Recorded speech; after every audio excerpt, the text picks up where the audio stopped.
Thanks for joining me on Pairing Basics. This is a short 10-12 minute primer that I've created for my meetup group, Perfect Pairing Food and Wine. And it's really intended to serve as a very simplified version of how do you match the best wine with the dish that you're about to serve. So, like the title says, it's a focus on taste and aroma, and that will be the focus. And let's just get started. So, there are a number of sensations that contribute to flavor. The biggest one is taste, and I'm going to give you more of a scientific description of taste now as opposed to a generic, well, taste is flavor. It's actually not. Taste is our ability to perceive five different characteristics: bitterness, salty, sweet, sour, and umami. Many people don't know what umami is, but it's the best description of that is a beefy, meaty type of characteristic, something like miso soup or mushrooms. Those would be characteristics that you would pick up in umami. So there's five basic tastes. Some people argue there could be as many as seven, but let's start with the five. We'll come back to the seven in a bit. And in addition to taste, we have aroma. And aroma is just like what it sounds like. It's what we smell. And you can get things like spicy cinnamon, fruity types of aromas, fishy, vegetative types of aromas. There's literally hundreds of thousands of different aromas that we perceive through our nose and our mouths, and then through a chemical process, it stimulates different sensations in our brain. And these sensations include not only our ability to perceive what that aroma or smell is, but it also triggers memories, things like baking cookies with grandma at Christmas time, and the emotions that go along with it, how you feel when you're baking cookies with grandma at Christmas time. So aroma is a real interesting contribution to how we perceive flavor. And these two actually comprise the majority of how we do perceive flavor. Taste captures about 20%, and aroma can be up to 80%. But there are other sensations that do contribute to flavor. I'm just going to touch on them briefly. The first is touch or our tactile sensations.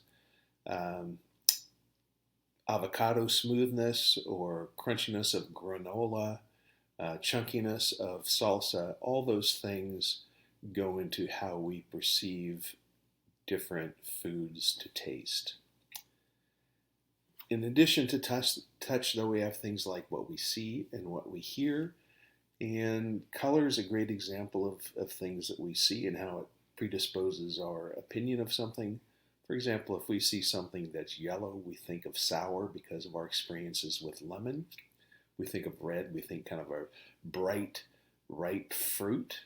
And if we think of dark purple or blue, that's really more of a very deep guttural sort of character you might see in either meat or even things like blackberries and plums. Word of mouth is a good example of what we hear, but it's not just word of mouth. It's also things like the crunchiness of a chip when you bite into it with your nachos. But back to word of mouth. I mean, if someone tells you that before you go to a restaurant that they've got the world's greatest sushi, you walk in predisposed and you're going to have a perception of what that sushi is going to taste like before you've ever put it in your mouth. So we do, in fact, use all five of our senses to perceive flavor. Two of them are based on chemistry, that's taste and aroma. One is based on our physical, tactile sensations with touch. And the last two are really more psychological in what we see and what we hear. And all those go together to give us a perception of this dish, for example, before we've even tried it. To me, it looks like it's some sort of a poached pear and probably some wine. and then you've got this crispy crumble off to the side that's probably being served warm, and then that's being balanced off with this creamy texture, cold vanilla ice cream. So without even trying that dish, I already have a preconceived notion of what that's going to taste like. Um, and the whole key now is, does it live up to what my expectations are? So let's talk a little bit about fundamentals of ingredients, pairing different ingredients uh, as a recipe. Aromas, we want aromas that are going to complement each other. Not necessarily the exact same compound, but have chemical components that are either identical or related to the chemical compounds uh, that are in the dish. So, for example, if well, in wine, if we had a Sauvignon Blanc that had a grassy, herbaceous, almost bell pepper characteristic, we'd want our dish to have some sort of a characteristic that had similar compounds, whether it be bell pepper or something similar, to it to match with that wine. As far as tastes go, we want contrasting tastes. You don't want sweet on sweet on sweet. You want sweet with some sour, maybe sweet with some bitterness. Um, and so you do want some characteristics, contrasting characteristics. I'll get it out. Contrasting characteristics to give us some interest in the dish. As far as textures, again, you don't want everything to be soft and mushy. You want some crunchiness. You want some softness. You want a number of different characteristics. I like, and I do recommend this book, Flavor Matrix, which what that does, they've taken about 50 different primary food items. This is an example of their fish graph. And they've listed a number of different ingredients that share some chemistry with fish. So avocado is an example that they say shares a number of chemical compounds with fish. And so if you look around this, the further that line based on the ingredient goes out, the more chemical relationships there are between it and fish. So the further line out that is, the better the match. So we're going to come back to this graph here in a little bit. Taste, this is also a very good page you might want to take a screenshot. There's your initial 5 tastes that we can sense. I've included fat and spicy, which there is some argument as whether or not they should be included as well. Most people are kind of leaning towards they should. But the white lines between these are complementary tastes, and the red are balancing tastes.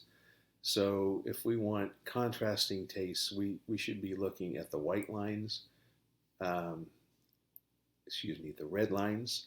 So sweet and sour, for example, would be balancing tastes. Sour and fat would be good examples. Bitterness and sweet.